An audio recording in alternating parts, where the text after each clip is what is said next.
आज है जी मेरी वेडिंग सीरीज़ का लास्ट व्लॉग यानी कि वलीमे का व्लॉग। वलीमे में ज़्यादा कुछ करने का होता नहीं है, तो बस आपको अपनी थोड़ी सी तैयारियां शेयारियां दिखाऊंगी, फुल लुक आपके साथ शेयर करूंगी। और हम एक बहुत ही इंपॉर्टेंट टॉपिक पर बात करेंगे, वो ये कि शादी के बाद ना एक औरत की ज़िंदगी में कौन कौन से बदलाव आते हैं और वो किस तरीके से ना अपनी ज़िंदगी में, नई ज़िंदगी में एडजस्ट हो सकती है। साथ ही अपनी बहनों के साथ कुछ बड़े ही बजट फ्रेंडली और ज़बरदस्त से मेकअप प्रोडक्ट्स शेयर करूंगी, जो मुझे लगता है हर औरत के पास ज़रूर होने चाहिए। तो अस्सलामुअलैकुम माय यूट्यूब फैमिली, उम्मीद है जी आप सब ठीक ठाक होंगे। अल्हम्दुलिल्लाह मैं भी बिल्कुल ठीक हूँ। अच्छा, ये व्लॉग ना सुबह सुबह से स्टार्ट हो रहे हैं, यानी कि मेरी नंद की जिस दिन बारात थी ना, उसके अगले दिन की सुबह, और मैं जा रही थी नाश्ता लेकर। होता है ना, बहुत सारी फैमिलीज़ में ये रस्म होती होगी कि दुल्हन के घर से अगले दिन का जो नाश्ता है ना, वो उसके ससुराल वालों के लिए, सबके लिए जाता है। तो बस यहाँ पर कार में मैं वेट कर रही थी, और मैं अकेली नहीं थी, हम 5 से 7 लोग थे जो सब नाश्ता लेकर जा रहे थे। और बहुत गर्मी थी भाई, बहुत बहुत गर्मी थी। मैं तो अल्लाह ताला का करोड़ों दफ़ा शुक्र अदा कर रही हूँ कि खैर खैरियत से हमारी जो शादी है ना, वो फिर भी अच्छे मौसम में हो गई है। अब ज़ाहिर सी बात है, अप्रैल एंड होने वाला है, तो गर्मी तो आनी ही है। खैर जी, सुबह सुबह हम नाश्ता लेकर गए, वहाँ से वापस आने में अच्छी खासी देर हो गई थी। अब मैं ज़ाहिर सी बात है, वहाँ जाके कुछ भी शूट नहीं कर सकती थी, अच्छा नहीं लगता था। पार्लर गई, रेडी शेडी हुई। ये जी आमना के वलीमे का ड्रेस था, बहुत खूबसूरत, और मुझे इसका कलर बहुत प्यारा लगा था। गर्मियों के हिसाब से तो बहुत अच्छा लग रहा था। और आपने ज़रूर बताना है कि आमना का ये जो फ्रॉक है कैसा लग रहा है। वैसे मुझे उसके तीनों दिन के जो ड्रेसेस थे ना, उनमें सबसे ज़्यादा जो है यही वाला ड्रेस अच्छा लगा था। और मैंने ना इसके जो कपड़े हैं वो ज़्यादा चुभने वाले नहीं लिए थे। बच्चों को ना बहुत ज़्यादा इरिटेशन हो रही होती है और फिर वो बड़े क्रैंकी हो जाते हैं अगर जो कपड़े हैं ना वो चुभने वाले हों। उसके बाद ये था जी मेरे वलीमे का ड्रेस। और मैं आपको सच बता रही हूँ, मुझे अपने चारों जो फंक्शन थे ना, उनमें सबसे अच्छा जो मेकअप था और जो ड्रेस था वो वलीमे का ही लगा था। वैसे तो आप लोगों ने बहुत तारीफ़ें की, बहुत क्या कहते हैं अप्रिशिएट किया कि आप ये बहुत अच्छी लग रही हैं, मेकअप बहुत अच्छा है। नो डाउट सब कुछ बहुत अच्छा था, लेकिन पर्सनली एक तो ब्लैक मेरा मोस्ट फेवरेट कलर है। और ब्लैक पहन कर इंसान वैसे मुझे लगता है कि नॉर्मल रूटीन से ज़्यादा खूबसूरत लग रहा होता है। तो मुझे मेकअप भी और ड्रेस भी जो था ना वलीमे का, बहुत ज़्यादा अच्छा लगा था। और ये जो मैक्सी है ना, ये मैंने लोकल मार्केट से ही ख़रीदी थी, और ये तकरीबन मुझे 6000 रुपीज़ की मिली थी। इससे पहले आप लोग पूछें तो मैंने सोचा कि मैं खुद बता दूं। और मैंने वलीमे के हिसाब से ना बड़ा ही लाइट किस्म का और प्यारा सा मेकअप करवाया था। खैर वो पूरा तो आपको नज़र नहीं आ रहा, और जो बाल थे ना वो भी मैंने स्ट्रेट ही रखे थे।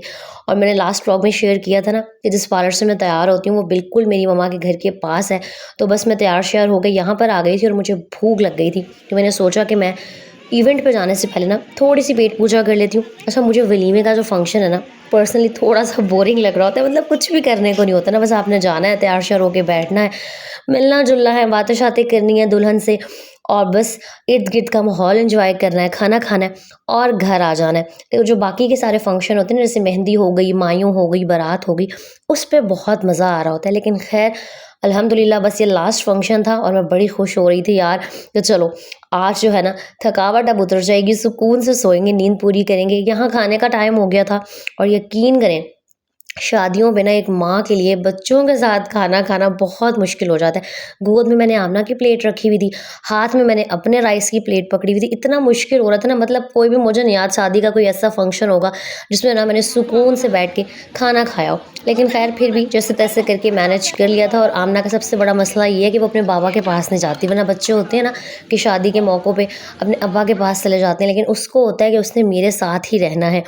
बाकी आप लोग पूछ रहे थे आप ही आपने आमना के ड्रेसेस कहाँ से लिए हैं, तो इसका स्क्रीनशॉट ले लें। ये पापा शॉपिंग मॉल एंड गारमेंट्स की शॉप है, ये जो अंदरून बोहर गेट है ना, वहाँ पर बहुत रीज़नेबल प्राइस में यहाँ से मुझे आमना के ड्रेसेस मिल गए थे।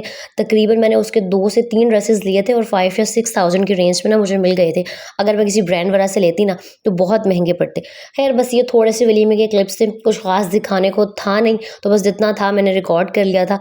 अगला दिन स्टार्ट हो गया था, शादी मुक गई थी, घर की ज़िम्मेदारियों को दोबारा से पूरा करना था, घर साफ़ करना था, और घर बहुत बहुत ज़्यादा गंदा हो रहा था। तो बस यहाँ मैं सफाइयाँ करी थी।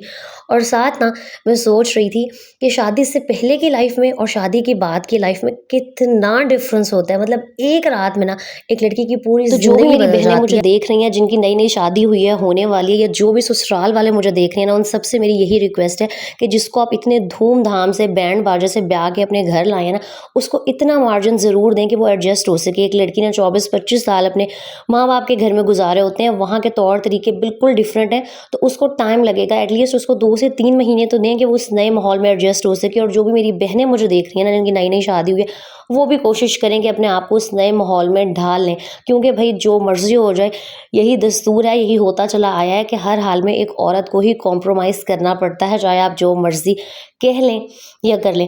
अच्छा ख़ैर, संडे को ना फ्री थे हम, और मेरी नंद जो था ना, उनका मुकलावा वग़ैरह भी हो गया था, तो मैं शाम को रेस्ट करने के लिए, अपनी थकावट उतारने के लिए ना अपने मैके आ गई थी। मुझे लगता है कि हम औरतों की जो थकावट है ना, वो अपनी अम्मा के घर आकर ही उतरती है, चाहे हम अपने घर में जितना मर्ज़ी रेस्ट कर लें।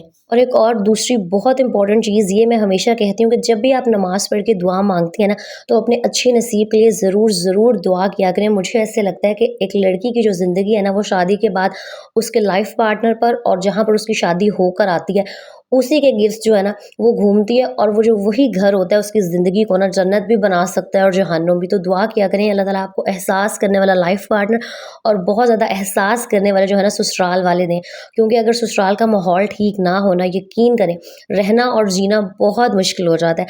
अच्छा ख़ैर, क्योंकि यहाँ पर मैं आराम करने के लिए आई थी, तो मैंने रज के अच्छी तरीके से आराम किया, अपनी थकावट उतारी, पिज़्ज़ा-शिज़्ज़ा खाया। उसके बाद जी वही मैं वापस घर आ गई थी, क्योंकि ज़ाहिर-सी बात है, मेरा घर अपना बहुत ज़्यादा फैला हुआ था, तो मैं अपना ये मेकअप-शेकअप समेट रही थी। मैंने सोचा आप लोगों के साथ शेयर कर देती हूँ, क्योंकि आप पूछ रहे थे आप कौन से प्रोडक्ट्स यूज़ करती हैं। तो वैसे तो मुझे मेकअप अल्हम्दुलिल्लाह सारा का सारा करना आता है। बाकी अगर आप आम रूटीन में डेली नहा धो के थोड़ा-सा अपने आप को प्रेज़ेंटेबल दिखाना चाहती हैं ना, तो ये वाले प्रोडक्ट्स अपने पास ज़रूर रखें। मिस रोज़ के जो प्रोडक्ट्स हैं बहुत अफोर्डेबल हैं। जो पहले मैंने फाउंडेशन दिखाई है वो भी बहुत अच्छी है, और इनकी एक जो सिल्क फाउंडेशन है ना, ये तो बहुत ही अच्छी है। ये आपको 600 की 700 इसी रेंज में ना बड़ी आसानी से लोकल मार्केट से मिल जाएगी। आप ऑनलाइन भी परचेज़ कर सकते हैं, लेकिन मैं आपको यही मशवरा दूँगी कि जो मेकअप के प्रोडक्ट्स होते हैं ना, खुद जाके खरीदा करें। उसके बाद ये ग्लैमरस का जो फेस पाउडर है ना, सेटिंग पाउडर है, ये मेरा मोस्ट फेवरेट है। आप इसकी हालत से अंदाज़ा खुद ही लगा लेंगे कि मैं इसको कितना यूज़ कर चुकी हूँ। ये 700 ये 750 के अराउंड आता है, लेकिन बहुत अच्छा है। एक तो इसमें एसपीएफ भी है, और अक्सर ऐसे होते हैं ना कि हम सेटिंग पाउडर या फेस पाउडर लगाते हैं, तो मुँह बहुत ज़्यादा ऐसे चिट्टा-चिट्टा आटे की तरह हो जाता है। तो जब भी आपने ये वाला कॉम्पैक्ट पाउडर खरीदना है ना, पता नहीं कभी मैं क्या कह रही हूँ, कभी क्या, कॉम्पैक्ट पाउडर होता है बेसिकली ये। जब भी खरीदना है, तो अपने जो स्किन टोन है ना, उसके कलर के हिसाब से, अपने कॉम्प्लेक्शन के हिसाब से खरीदना है। दूसरा, ये क्रिस्टीन का हाइलाइटर, इसका भी आप स्क्रीनशॉट ले सकते हैं, और मैं आपको ये मशवरा दूँगी कि आप सिल्वर या गोल्डन में हाइलाइटर खरीदने की बजाय ना, ऐसा हाइलाइटर लें जिसमें सिल्वर और गोल्ड जो दोनों है ना मिक्स हों। ये स्किन पे लगा हुआ बहुत नेचुरल लग रहा होता है। और हाँ, डेली बेसिस पर ना थोड़ा बहुत तैयार ज़रूर हुआ करें। शादी होने का ये मतलब बिल्कुल नहीं है कि आपने अपनी ज़ात को, अपने आप को बिल्कुल भूल जाना है। जब आप घर के हर काम से फ्री हो जाती हैं ना, तो फ्रेशन अप होके साफ-सुथरे कपड़े पहन के हल्का-फुल्का मेकअप ज़रूर किया करें, ताकि जब आप खुद को शीशे में देखें ना, तो आपको अच्छा लग रहा हो। तो बस यहाँ पे मैं मेकअप समेट रही थी, मैंने सोचा कि आप लोगों के साथ भी ना शेयर कर देती हूँ कि थोड़े से अफोर्डेबल प्रोडक्ट्स हैं, अपनी ज़ात के लिए इतना खर्चा तो आप कर ही सकती हैं। बाकी आप सबका ना दिल से शुक्रिया, आपने मेरी ये जो वेडिंग सीरीज़ के जितने भी व्लॉग्स थे, इन पे बहुत प्यार दिया, बहुत प्यारे-प्यारे मुझे कमेंट्स आए, मतलब 80 टू 90% लोगों ने तो एप्रिशिएट ही किया था। खैरियत से शादी ख़त्म हो गई है, और जिन्होंने तनकीद की थी ना, वो करते रहें। मैं हमेशा कहती हूँ, कुछ तो लोग कहेंगे, लोगों का काम है कहना।